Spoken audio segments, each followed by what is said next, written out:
ومن بعد سينا نروح لا ليبي. لا ليبي دان حبس غالا كمل ثيرا هذا شو قلا بويزيو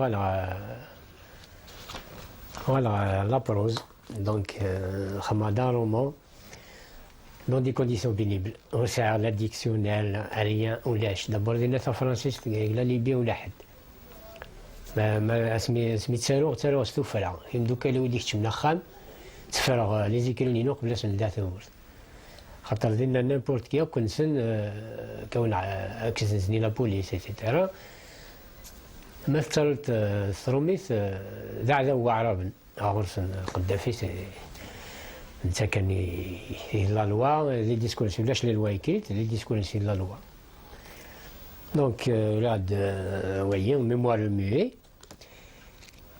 personnage principal d'abord l'idée principale d'Achoutz et mais autant faire aussi bien en Tunisie qu'en Libye parce que je faisais aussi la Tunisie ou faire les jeunes Algériens تشور عندي تعدت اللان نحفن لنقل الحفظ القرآن مي يبريفير كني ولا نقول نعتمر. ومن بعد جي كومونسي نخدم دي زارتيكل سي بوسيس نا تونس خدم دي زارتيكل كو جو بروبوزي ان جورنال تونيزيان. Au départ, il était d'accord d'Ichtibor, etc. Il m'exagère les sujets. Non, politique, coulish politique raté. Non, c'est pas de la politique, c'est du social. Donc, des jeunes qui traînent partout, etc., dans des conditions précaires.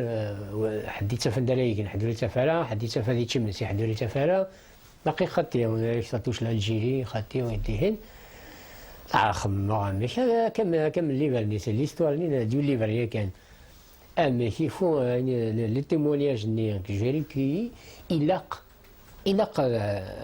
نهار المدن اجل ما نولاش دونك الليفر خمم مشات خدمه j'ai donc créé un personnage principal Hamid elle réunit les mémoires de tous les jeunes Algériens parce qu'il leur pose des questions même d'ailleurs la plupart ils pleurent à la fin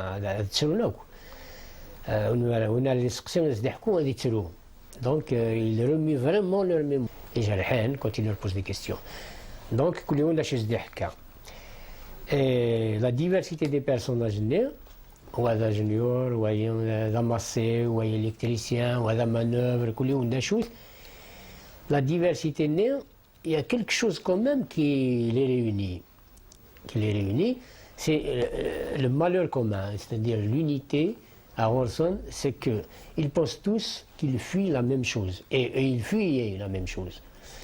La race est dans quelques passages. نظام حميد قبل أن نبدو قبل أن يتخلط comment il pensait qu'est-ce qu'il pensait de مشي تخمم في السن مشي أن يتوالي les immigrés. Bon.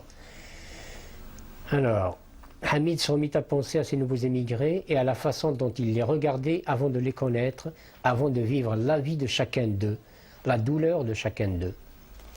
Ces nouveaux émigrés qui changeaient de pays, faute de pouvoir changer le pays, Hamid les observait beaucoup. Il lui paraissait totalement immergé dans l'insouciance. Il ignorait alors qu'en dépit des apparences, ils avaient tous le cœur rongé par leur malheur qu'ils vivaient en silence. Ils se rencontraient toujours par groupes, dans des cafés, sur les trottoirs, aux abords des jardins, et Hamid les appelait les troupeaux. Il ignorait que son sort était de devenir à son tour un mouton qui allait s'intégrer à tous les troupeaux. Il n'aimait pas ces groupes bruyants qui parlaient à haute voix et riaient aux éclats, là où les autres ne discutaient qu'à voix basse, indistincte et à peine perceptible. Quand enfin il avait décidé d'écrire leur vie, de décrire leurs malheurs communs, il ne peut se contenter de les regarder de loin et de les analyser avec détachement, comme si leur sort différait du sien. Il se retrouva à son corps défendant, partageant la vie de ceux qu'il jugeait pour le moins ridicules et pénétrant leur intimité. Des étrangers, il n'y avait qu'eux en Tunisie. Mais Hamid s'apercevrait très vite qu'il n'y avait que deux catégories d'étrangers. les Algériens et les autres. Les uns et les autres se croisaient sans se voir, ou plutôt les autres ne voyaient guère les Algériens. C'était comme s'ils vivaient dans des mondes totalement différents. N'était-ce pas le cas? Tandis que les uns fichaient des mous et des grimaces devant le prix d'un t-shirt, d'une paire de chaussures de laquelle ils rêvaient vainement, les autres arboraient des sourires éclatants devant les singeries ridicules que leur jouaient les Tunisiens en échange de piécettes ou parfois de billets, acquises plus au marché noir qu'auprès des banques. Tandis que ces Européens ont plissé leurs sacs d'objets souvenirs, les Algériens ont plissé leurs têtes de rêves inaccessibles, tout en vivant en silence, dans une douleur secrète, des scènes effroyables. Les mêmes images tournaient dans la tête de chacun d'eux, les gens qu'on assassinait, les bombes et les cocktails Molotov qui éclataient çà et là, emportant des vies et en handicapant d'autres, les rafales de mitrailleuses qui déchiraient les nuits, toute cette guerre qui en faisait dire son nom et de laquelle le peuple était l'unique victime.